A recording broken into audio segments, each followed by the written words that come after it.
ტექნოლოგიური სექტორის განვითარება ქვეყნების ეკონომიკური კონკურენტუნარიანობის, ინვესტიციების მოზიდვისა და საერთაშორისო პოზიციონირების ერთგვარი ინდიკატორია, ასე შეგვიძლია ვთქვათ. საქართველოს ცოტა ხნის წინ ქართული ინოვაციების პირველი ჰაბი გახსნა სან-ფრანცისკოში, ასევე საქართველოს სტარტაპ ეკოსისტემა საერთაშორისო პლატფორმა Dealroom-ზე დაემატა.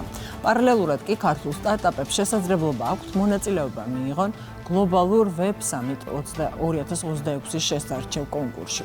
რამდენად შეუძლია ამ ნაბიჯებით საქართველოს ტექნოლოგიურ რუკაზე თავისი დამკვიდრება და რას ნიშნავს და რას აძლევს რეალურად ეს ქართულ სტარტაპებს. ამ თემებზე ვისაუბრებ ჩვენ სტუმართან ერთად. ჩვენი სტუმარია ინოვაციებისა და ტექნოლოგიების სააგენტოს თავმჯდომარე ავთანდილ კასრაძე. მოგესალმებით ბატონო ავთო და მადლობა გადაცემაში სტუმრობისთვის. მუდმივად სიახლებით მოდიხართ ხოლმე, იმიტომ რომ ძალიან სწრაფად ვითარდება სტარტაპ ეკოსისტემაში პროცესები, ხო? ეხლაც რამდენი ახალი ამბით მოხვედით. მოდით დავიწყოთ სან-ფრანცისკოში ჰაბის დაფუძნებით. ეს რას ნიშნავს, რა ნაბიჯია, რატომ სან-ფრანცისკო, მაინც და მაინც და რას მოუტანს ეს ქართულ სტარტაპ ეკოსისტემას? მოგესალმებით პირველ რიგში, მოგესალმებით თქვენს მაყურებელს, პირიქით მადლობას გადაგიხდით მოწვევისთვის. ძალიან სასიხარულოა რუსთავი ორთან ბიზნეს გადაცემასთან ესეთი კარგი პარტნიორობა, გამომდინარე იქიდან, რომ ტექნოლოგიური სექტორი ჩვენი ეკონომიკის ყველაზე ჯანსაღი და მნიშვნელოვანი ნაწილად გადაქცევა არის მნიშვნელოვანი ჩვენი ქვეყნის ეკონომიკის კიდევ უფრო გაჯანსაღებისთვის.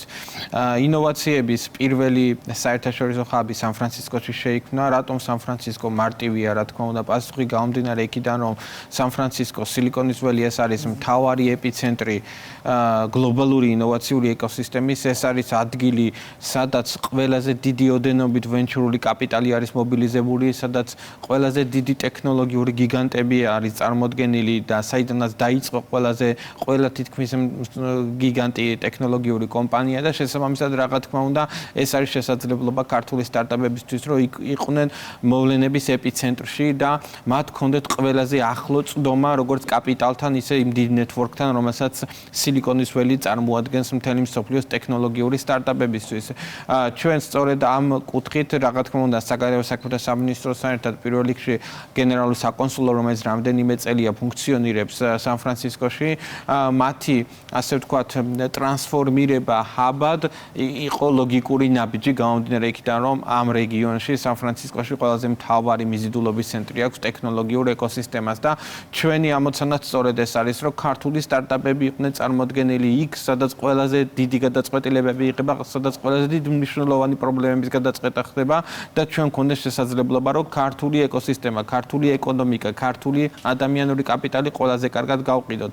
მე მქონდა შესაძლებლობა იქ მიმემართა საზოგადოებისთვის და ჩემი მთავარი მესიჯი სწორედ ის იყო, რომ საქართველო არის ადრეული ინოვაციების ეკოსისტემა, თუმცა ნიშნავს, რომ ყველაზე საუკეთესო სტარტაპები სწორედ ეხლა ამ წუთას იქმნება თბილისში, რომ მათ ჰქონდეთ ყურადღება გამახვილებული იმ ინოვაციურ განვითარებაზე, რაც ხდება საქართველოში, რომ მზად იყვნენ ინვესტიციებისთვის, იმიტომ რომ დღეს მათ შორის ინვესტორებს შორის არის კონკურენცია, ვინ აღმოაჩენს პირველი ახალ დიდ გლობალურ მოთამაშეს და დარწმუნებული ვართ, რომ ჩვენი ეკოსისტემა სწორედ აი ამ ასე ვთქვათ კითხვებს პასუხობს ყველაზე კარგად და საინტერესო ასე ვთქვათ საინტერესო ქვეყანა ვართ ასევე მათ შორის ისეთი დიდი ეკოსისტემისთვის, როგორც არის სილიკონის ველი.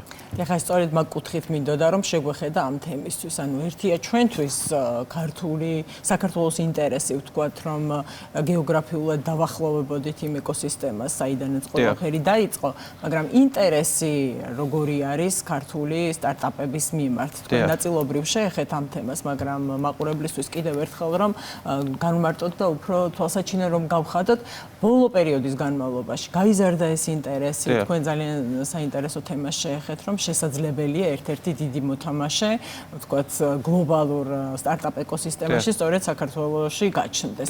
რა გაძლევთ ამისი თქმის საშუალებას და ეს ინტერესის გაზრდა თუ არის გაზრდილი, რა განაპირობებს?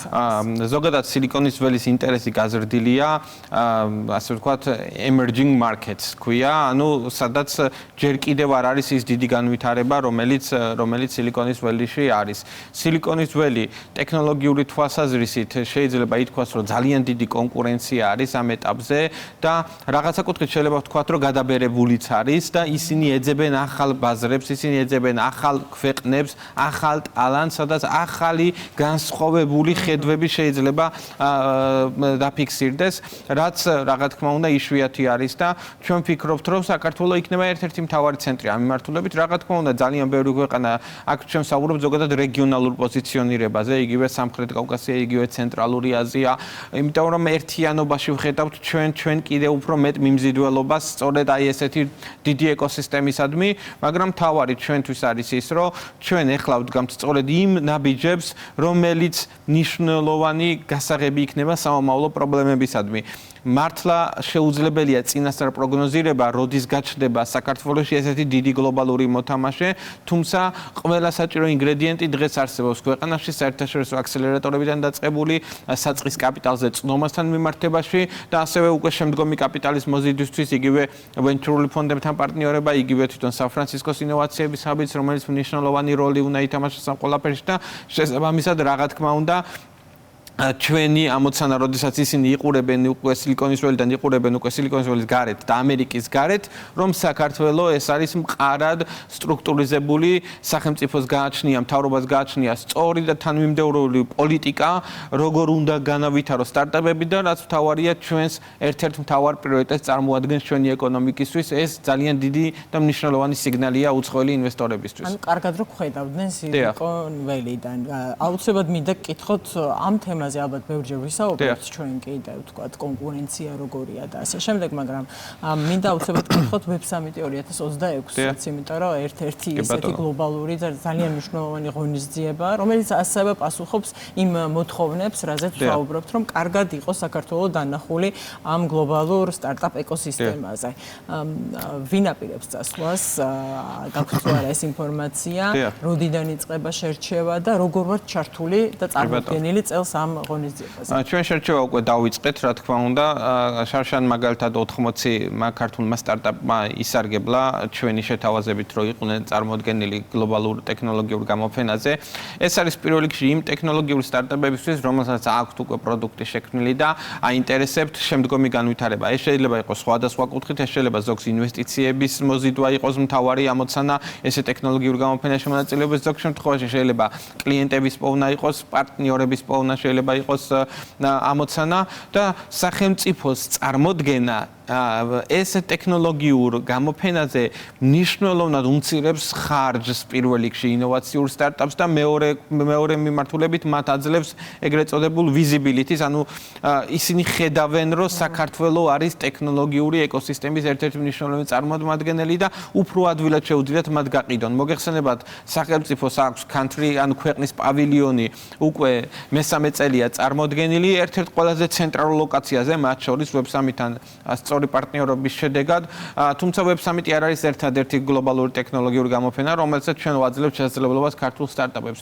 იგივე ამერიკის შეერთებულ შტატებში ყოველწლიურად არის წარმოდგენილი ასევე ქვეყნის პავილიონი, ასევე დუბაიში არის წარმოდგენილი გამომდინარე იქიდან, რომ ერთ-ერთი მნიშვნელოვანი ეპიცენტრი არის ასევე ინვესტიციების მოზიდვის მიმართულებით ქართული ინოვაციური სტარტაპებისთვის, ზოგადად არაბეთის ეკოსისტემა და ჩვენ უკვე წელს ვიწყებთ ასევე სამხრეთ აღმოსავლეთ აზიაში, კერძოდ სინგაპურში, უკვე რომელიც ასევე ფინანსური ტექნოლოგიების მიმართულებით და ზოგადად ინოვაციური სტარტაპების მიმართულებით ერთ-ერთი მნიშვნელოვანი გასაღები არის აზიურ ბაზარზე გასასვლელი და შესაბამისად აი ამ 4 ლოკაციაზე ქართულ სტარტაპებს აქვს შესაძლებლობა, რომ წარდგნენ, მოიზიდონ დამატებით ინვესტიციები, ნახონ პარტნიორები, ნახონ კლიენტები და რა თქმა უნდა სახელმწიფოს საქართველოს მთავრობამ მაქსიმალურად ხელს შეუწყობთ მათ ამ პროცესში. აი ამ წელს რამდენი კომპანია იქნება საქართველოს წარმომადგენელი ამ ვებ სამიტზე და თქვენ კრიტერიუმები პრინციპში აღნიშნეთ, რომ უნდა გქონდეთ პროდუქტი. ჩვენ 100 ადამიანის წაყვანა შეგვიძლია, რაც შეეხება კომპანიებს, ჩვენ კიდევ თავაზობთ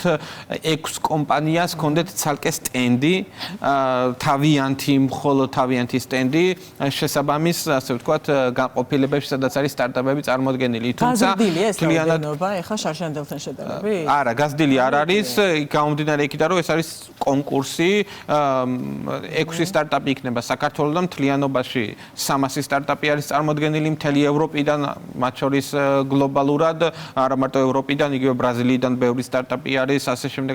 შესაბამისად, ჩვენი ქართული სტარტაპები ასევე ღირსეულად იქნება წარმოდგენილი ამ მთელი მსოფლიოს მასშტაბით წარმოდგენილი სტარტაპების შორის. ჯერ არ არის გადაწყვეტილება მიღებული, მიმდინარეობს ახლა პროცესი, შერჩევის პროცესი, განაცხადები არის საკმაოდ ბევრი, თუმცა ჩვენ რა თქმა უნდა შევარჩევთ იმ კრიტერიუმებით, რომელიც ყველაზე უკეთ დაეხმარება ამ სტარტაპებს, რომ იყვნენ წარმოდგენილი ასეთ ტექნოლოგიურ გამოფენაზე. რაც თავარია, რომ კონკრეტული ხელშესახების შედეგები მივიღოთ აი ამ ყველაფრისგან, რაც ისახება პირველ რიგში ინვესტიციებით, რაც პირდაპირ გადაითარგმნება დამატებით სამუშაო ადგილების შექმნაში და ჩვენი ეკონომიკის განვითარებაში. კიდევ ერთ პლატფორმას უნდა შევეხოთ, ეს დილრუმია. აქ დარეგისტრირება, აქ საკუთარი ადგილის მონიშნა რას მოგცემს. ეს საერთოდ იგივე ისტორიის გაგრძელება. რა თქმა უნდა, ეს არის ეხმიანება ამ ჯაჭვში, რომ საქართველო იყოს ცნობადი გლობალურ ეკოსისტემაში. დილრუმი არის ერთ-ერთი მნიშვნელოვანი პლატფორმა, სადაც უცხოური ინვესტორი, რომელსაც არ გაუგია არაფერი, მაგალითად საქართველოზე, წარმოდგენა რომ შეექმნას რა ხდება დღეს ქვეყანაში. შესაბამისად სწორი ინფორმაცია და საქართველოზე საერთოდ ცალკე გვერდი გაკეთდა, სადაც აბსოლუტურად ზედმიწევნით არის ასახული ყველა ის მნიშვნელოვანი ეკოსისტემის ჯანსაღი პუნქტები, რომელიც დაინტერესებს ინვესტორებს. დაწყებული როგორც ზოგადად ის მხარდაჭერის პროგრამები, რომელსაც მთავრობაა, ასევე მნიშვნელოვანი საგადასახადო ინსტრუმენტები. მოგეხსენებათ, საქართველოში ინოვაციური სტარტაპები 0%-იანი საგადასახადო შეღავათით სარგებლობს. ეს ძალიან მნიშვნელოვანი და სწორი სიგნალია უცხოელი ინვესტორისთვის, რომ ქართულ სტარტაპში ჩადებული ფული არის უფრო იაფი, გამომდინარე იქიდან, რომ ხარჯი არის ბევრად ნაკლები, რომ სტარტაპმა შექმნას ის ინოვაციური გლობალური პროდუქტი, რომელსაც მაგალითად ავსტრალიური თუ ამერიკული თუ ფრანგული სტარტაპები ქმნიან. შესაბამისად, ჩვენი ამოცანაა, რომ კარგად გავყიდოთ ჩვენი ეკოსისტემა და ის ტალანტი, რომელიც ჩვენ აგვაქვს, რაც პირდაპირ დაკავშირებულია, როგორც აღნიშნე, ჩვენი ეკონომიკის სწრაფ განვითარებასთან. ანუ უფრო საინფორმაციო პლატფორმაა. ეს არის საინფორმაციო მნიშვნელოვანი პლატფორმა. აი, რას შეიძლება შევადაროთ, მაგალითად სპორტში, რომ ფეხბურთელზე გინდა ინფორმაცია, შედიხარ ტრანსფერ მარკეტზე, რომ გაიგო მისი ფასი, ხო, ღირებულება, როგორ არის გამოსახული. აი ესე ჩვენი ქვეყნის ინოვაციური ეკოსისტემის ღირებულებას გამოხატავს დილრუმი უცხოელი ინვესტორებისთვის. ძალიან საინტერესო პლატფორმაა, აუცილებლად ალბათ თავის შედეგს მოიტანს. ასევე მინდა სანამ დაგემშვიდობებით ვკითხოთ, ქუთაისის ტექნოლოგიურ ჰაბზე რა ეტაპზე ვართ ახლა და როდის იქნება ხელშესახები შედეგები? აბსოლუტურად კი ბატონო. ძალიან ბოლო ეტაპზე ვართ. კვირების თემა არის, თარიღიც ვიცით, თუმცა ჯერ საჯაროდ არ გავაცხადებ, ძალიან მალე უახლოეს კვირებში ქუთაისის ტექნოლოგიური ჰაბი გაიხსნება მთელი საქართველოსთვის. ეს არის პირდაპირ შემიძლია ვთქვათ, რომ ძალიან დიდი სიამაყე გვაქვს თითოეულ გუნდის წევრს, ვინც ამ პროექტში მუშაობდა, გამომდინარე იქიდან თუ რა მნიშვნელობის ცენტრი იქნება პირველ რიგში ქუთაისისთვის, იმერეთის მხარისთვის და მთელი საქართველოსთვის.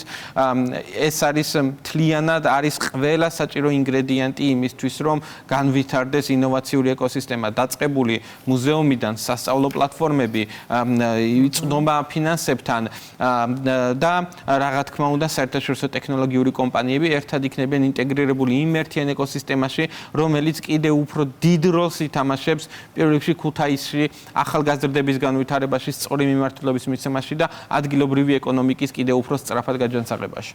დაველოდებით ამ რამდენიმე კვირის გავლა სწრაფად გაივლის, როგორც მივხვდით, ზაფხულში იქნება გახსნა.